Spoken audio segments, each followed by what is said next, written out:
Hello and welcome to we stock pulse. आज के video में हम लोग कोचिन शिपयार्ड का टेक्निकल एनालिसिस करेंगे। चलिए चार्ट स्क्रीन पे चलते हैं। ये वीडियो एजुकेशनल पर्पस के लिए, इसको देखकर कोई भी ट्रेड लेते हैं तो रिस्पॉन्सिबिलिटी हमारी नहीं होगी। चलिए फ्रेंड्स स्टार्ट कर लेते हैं।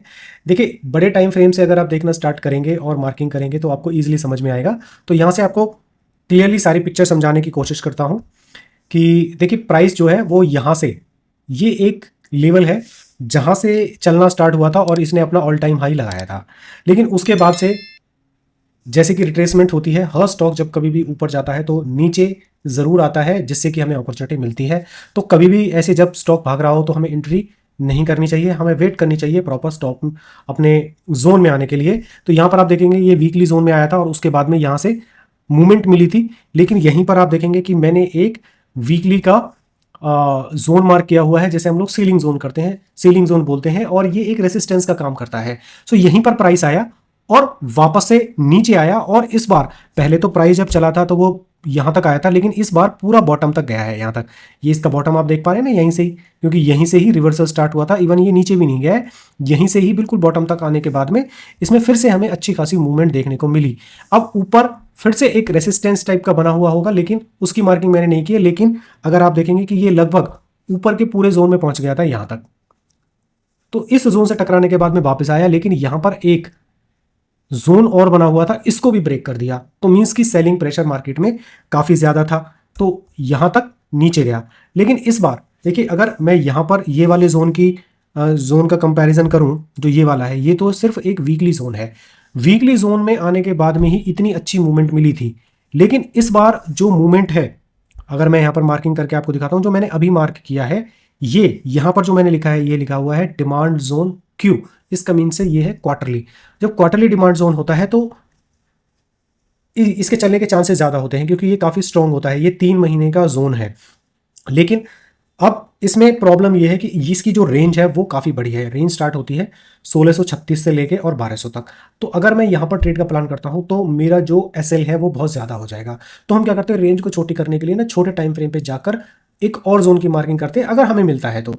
वो कैसे मिलता है कि जब जहां से मैं इन सबको हटा देता हूं, अब बताता हूं आपको कि जहां से मूवमेंट स्टार्ट हुई होती है, जैसे कि यहां से यहां तक मूवमेंट स्टार्ट हुई थी और मार्क ऊपर गया था, तो यहां पर जो स्मार्ट मनी होती है, स्मार्ट मनी का मीनिंग होता है जो बड़े बड़े इंस्टीट्यूशंस होते हैं, जैसे कि म्यूचुअल फंड है, बैंक है और एफआईआई है, वो अपना बड़ा ऑर्डर लगाते हैं और उसमें काफ़ी सारे पेंडिंग ऑर्डर्स रह जाते हैं। वो क्यों रह जाते हैं? क्योंकि देखिए, जब ट्रेड एग्जीक्यूट होती है तो उसमें सेलर और बायर दोनों होते हैं, लेकिन इतने सेलर होते नहीं हैं जितने कि बाइंग के ऑर्डर्स होते हैं। तो वो ऑर्डर्स पेंडिंग रह जाते हैं। और वैसे भी आप सोचिए कि जो एफआईआई, जो कि प्राइस में मूवमेंट लेके आते हैं, या स्मार्ट मनी जो बहुत ज़्यादा पैसा लगाते हैं, भाई वो तो 10-15%, 20% पे प्रॉफिट बुक कर लेते हैं। तो फिर वो जो बायर्स हैं वो सेलर बन जाते हैं और वापस से प्राइस नीचे आ जाता है। जब नीचे आ जाता है तो फिर वो सस्ता बाय करते हैं। तो ये एक कॉन्सेप्ट होता है जिसको मैंने डिटेल्ड में बताया हुआ है। डिस्क्रिप्शन में मेरे कोर्स का लिंक है, आप जाके ज्वाइन कर सकते हैं। सिर्फ 4 घंटे का कोर्स है, उसमें ऐसे सारे कॉन्सेप्ट रिस्क मैनेजमेंट के साथ में मैंने एक्सप्लेन किए हुए हैं। अब यहां पर जो पेंडिंग ऑर्डर्स हो जाते हैं, हमें वो एरिया आइडेंटिफाई करना होता है, जो मैंने मार्किंग कर दिया है। अब प्राइस यहां पर आकर ऑलरेडी कंसोलिडेशन होने के बाद में थोड़ी सी मूवमेंट दिखा चुका है। तो ये तो पिक्चर थी वीकली की, बड़े टाइम फ्रेम पे जो मैं आपको दिखाना चाहता था। अब मैं चाहता हूं डेली के टाइम फ्रेम पे। और मैंने ये डिसीजन क्यों लिया कि मुझे अभी ट्रेड में एंट्री करना चाहिए, उसका एक रीजन है। देखिए यहां से आप क्लियरली देख पा रहे हैं ये। अब मैं यहां से मार्किंग करना स्टार्ट करता हूं। देखिए यहां से प्राइस नीचे आया, हल्का सा रिएक्शन हुआ, लेकिन ज्यादा नहीं हुआ, फिर वापस से नीचे आया और प्रॉपर जोन में इसकी एंट्री हुई। अब इसके बाद में देखिए, कहीं भी आपको कोई स्ट्रॉन्ग कैंडल नजर आ रही है? स्ट्रॉन्ग का मीनिंग है जिसमें मूवमेंट बहुत ज्यादा हुई हो, कहीं भी नजर नहीं आ रही है। लेकिन अगर ये दो कैंडल्स को आप कंपैरिजन करेंगे तो सब जगह से देखना स्टार्ट कीजिए, यहां से यहां तक कहीं भी आपको नजर नहीं आएगी। तो इट मीन्स कि इसमें अब बायर्स एक्टिवेट हो गए हैं, मतलब कि स्मार्ट मनी ने अपनी एंट्री ले ली है। और इसके साथ में ही यहां पर ये एक जोन बन गया है डेली का ही। तो एक दो कैंडल है और यहां पर है मेरे पास में जोन। तो मैं यहां पर प्लान कर सकता हूं अपनी ट्रेड।